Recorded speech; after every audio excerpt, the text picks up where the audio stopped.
On the tests, guys, can we go here, please? On the tests, hello? We're on here, right? Okay, on the test, there will be a question like there's a cubic and you'll have to factor in some way. Can someone be brave? Can someone be brave and tell me how to factor a cubic, please? Amy, go ahead. Like split down the middle. Good. And you common factor. Okay. So what you're going to do? Okay, ladies, can you just give me 1 second, please? Okay, good. So David, what is common, please, between x cubed and x squared? Or negative. Negative x squared? Yeah. I'm just going to call x squared probably. No, there you go. What's left inside the brackets here? Go ahead. X. Yeah. Minus. Good. All right. Sarah, what's common, please, between negative 4x and 4? Bigger than that. I'm going to call 4 instead. Okay. What's left inside the brackets?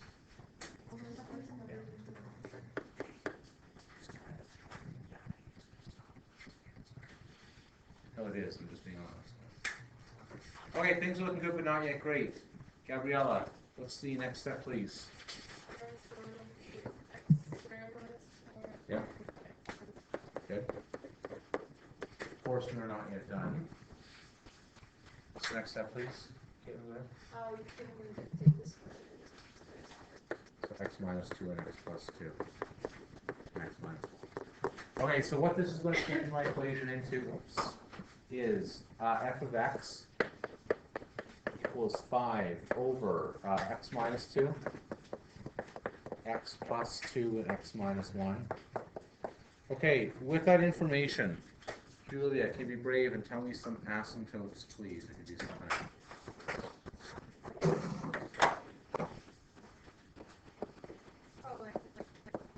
So restrictions will lead to asymptotes. Go ahead. Yeah. Negative 2.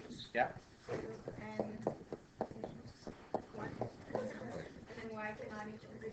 Y can equal 0. Okay, so if you weren't here yesterday, where the asymptotes came from was negative 2, 2, and 1 are the restrictions on x, right? So if you plug it into here, right, you can't get, those will end up with a divided by 0.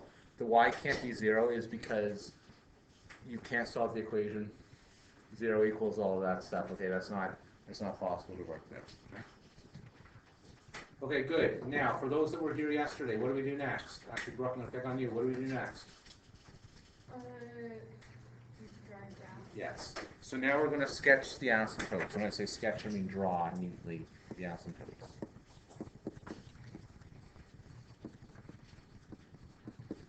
For all the football players and everyone else that wasn't here yesterday, can I get rid of this left board? Are you guys good with the factoring part? I know I'm going too quickly here, but this is review. Any question on what happened here for people, please ask. You guys are so calm. Okay, I know it's an hour for the long weekend, but stick with me here. Okay. I'm going to draw now my graph if I can. Okay. You will need graph paper for this. Okay, and it's probably worthwhile to do it good at least one time through.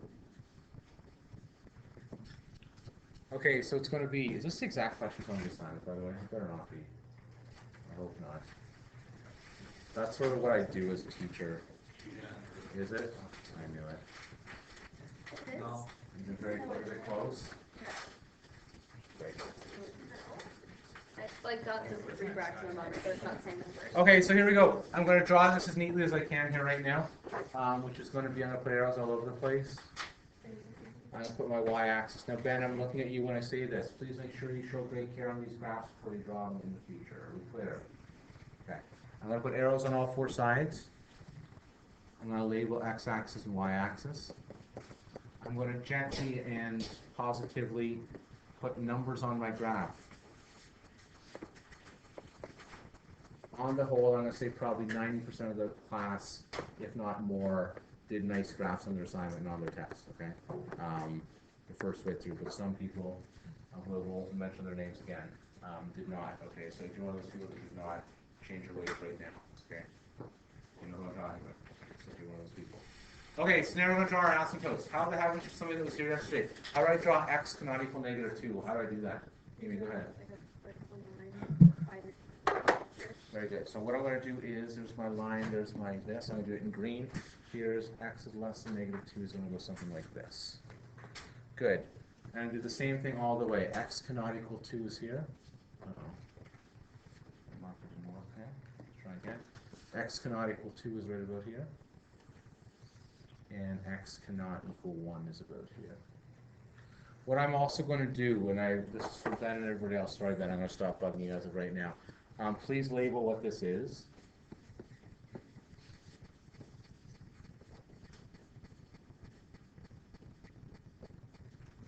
Okay. So there's the asymptotes up there. How the heaven do I draw y cannot equal 0? What does that turn into then? Something that's here yesterday. Okay. Right across. So you're just looking for when y is equal to 0, which is right here, right? Of that line, but it can't actually hit. So we'll do the same thing, and we'll say y can't be 0. For those that were here yesterday, can somebody remember what that line's called? It's written on the board. Asymptote. So an asymptote, if you weren't here yesterday, is a line that the graph comes very, very close to but doesn't touch. Okay, and we'll get to that when we draw it here in a sec. Okay. Oh yeah, we did this morning. Did you call your younger brother or sister? No, I can't explain it. What'd she say? Said, what? She cried. It wasn't a big moment in her life, I guess. But I mean, he knows even really happened with me. Okay, he tells stories, so I don't know if that actually happened. Oh, I gotta pause the video. One sec.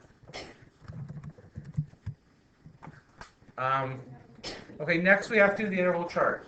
Okay, now if you were not here yesterday, this is the time to listen because this is the only tricky part of the lesson from yesterday.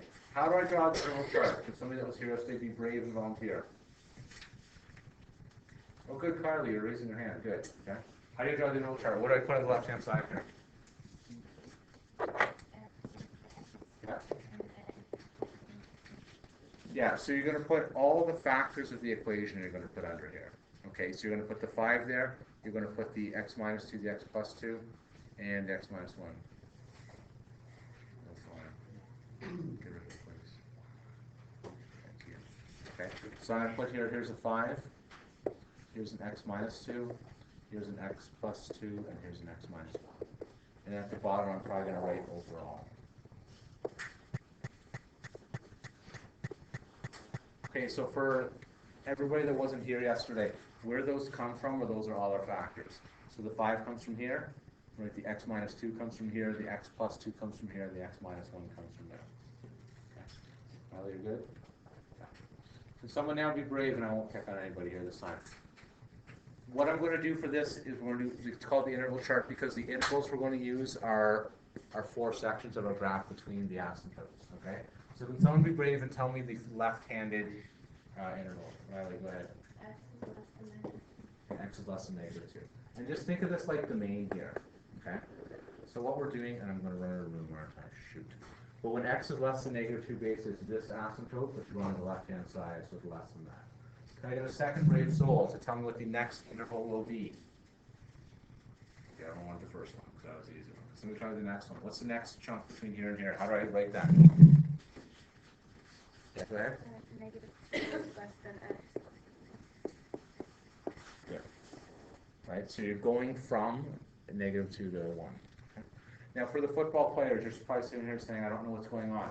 The point that we're trying to do is here is because we have a line here at y can't be 0, is that we're either going to check if the graph's going to be above the line or below the line. That's what we're checking for here. Okay. I got a third grade soul, so tell me what this little tiny chunk is there, please. Oh, good. Ben, go ahead. X is greater than, sorry, x is less than, sorry, 1 is less than x, and x is less than. Very good. Excellent. Good. 1 is less than x, less than 2. That's that third chunk. And finally, the right-hand chunk is going to be x is greater than 2. Okay. So all this interval chart is going to do is just going to understand or underline your asymptotes. Now, last night the homework question that I gave you was a weird one. Okay, and I did that on purpose to trick you, so you just wouldn't fall asleep and assume that everything's going to go in a nice, beautiful pattern. They do most of the time until you see weird things like what happened last night. Okay. I forgot to do one thing on the left-hand side. Somebody that was here yesterday, can they tell me what I forgot? Go ahead, Madison. Test point, okay? So what we're going to do for those who weren't here yesterday, what I'm just going to do is I'm going to choose a point less than negative 2 and decide if the graph's going to be above or below. Then I'm going to choose a point between here and find if the graph's going to be above or below. I'm going to choose a point between here and here and find if it's above or below, and then finally choose a point right to above or below. All right. Yeah, I'll let you guys pick points. So somebody with is not going to make this embarrassing. Choose the points for me now, please. I'm going to use one to Madison. Go ahead. What's your favorite number less than -2, please? -6. Good. What's your favorite point between -2 and 1? Just go 0. Perfect. What's your favorite point between 1 and 2? 1.5. Perfect. And what's your favorite point greater than 2? 4. So 1, 4. Okay. Good. So all it is, I just picked 4 points at random. Please note, Madison and I did not discuss this before the class began. She could have picked -2.1. She could have picked -2 million. We'd still get the same results we're going to have here. Okay. The same thing here. We could have picked -1.999. 0 works. Normally, you try and use whole numbers. In this case, we couldn't, right? Because you're only going between 1 and 2. All right. Here we go. Left-hand column. I got somebody who's brave that wants to tell me the answers to the left-hand column. Go ahead. I got positive, negative, and negative. Let's work it out. Okay. So you said positive, negative, negative, negative. So if a number is just 5 and you sub x equals -6 into it, it's still going to be a positive number. -6 minus 2 is correct, negative. -6 plus 2 correct is still negative. And -6 minus 1 is still negative. Yeah, Madison? How do you, I don't get the first one. Which one? What The do you 5 do here? with the 9? Nothing, so that's the whole thing. Like the point I'm trying to say for this is no matter what value of x you have, this is going to be a positive number, right? Because if you take a look, basically I'm subbing in what I'm doing here is I'm basically finding f of -6. That's what I'm finding here, right? Okay. So if I plug in -6 here, the numerator is still positive. So the 5 part is still going to be positive. This bracket right here is going to be negative. This bracket right here is going to be negative. That bracket right here is going to be negative, right? But the 5 is still going to be positive. That's not going to change. Okay, so the overall result is what? Negative. How did you get negative, please? Positive times negative, negative is positive. Right on. Because remember, you're like multiplying all these things together. So it's going to be a negative. Okay. I got that right. All right. So be brave and draw with their hands how we do a negative on the graph. There you go. So I heard this. Okay. That's exactly what it is. So whatever. Okay. So it's going to be. The reason I say heard is because our fine vice principal, when his son was in my hand, when his son was in my class, what he did is he would make sound effects for his graph. So what his sound effect would go, the graph goes, he'd make sound effects. So I had to use it, I guess. Okay, now for the next one. 0. Can I get a second volunteer to do the second column, please? This is quicker by volunteers, yes. Positive. Yeah. Positive, negative, negative. I think your numbers are opposite from mine, but so I think you have these two switched maybe on this, right? Because what you're doing is right, 0, Yeah. 5 is still that, 0 minus 2 is negative, 0 plus 2 is positive, 0 minus 1 is negative. Yeah. So. Okay, so what's the overall result going to be? Positive. Why is it positive? This is important. Why is this one positive? Positive times a negative is a negative, times another positive is a negative, times another negative is a positive. So this is going to be a positive. Now, someone that was here yesterday, you don't have to make sound effects. You can use your hands. What does the graph going to look like between -2 and 1? What's the graph going to look like? Yeah, like a U, like a parabola, whatever you want to call it. Okay. So up here, you will learn in calculus how to find the minimum point. But we're not going to be responsible for that right now, okay? We don't care about how low that's going to get. Okay? I wrote down the logic here, so that's very slanted. I wrote down the logic of what's happening so far, unless you weren't here yesterday, then it might be tough. But for everyone else, cool and we're good. I got a third volunteer to do the 1 to 2. Yeah, Rob, go ahead. Positive, negative. Positive, negative, positive, positive. Let's just make sure she's right, not that I'm doubting you. 5 is always positive. 1.5 minus 2 is negative. 1.5 plus 2 is positive. 1.5, negative 1 is positive. The overall result will be negative. Even though there are more positives, remember you're multiplying here, right? Positive times a negative is a negative. Times another positive stays negative, times another positive stays negative. How does a negative graph going to look from here to here? How does a negative graph here to here look? Like an upside down graph. Okay? So it's going to look something like this. Okay. And finally, for the last one, I'll do this one for the sake of time. I'm going to pick 4. That's going to be positive. 4 minus 2 is positive. 4 plus 2 is positive. 1 minus 1 is positive. So the overall result is positive. So the graph's going to look something like this.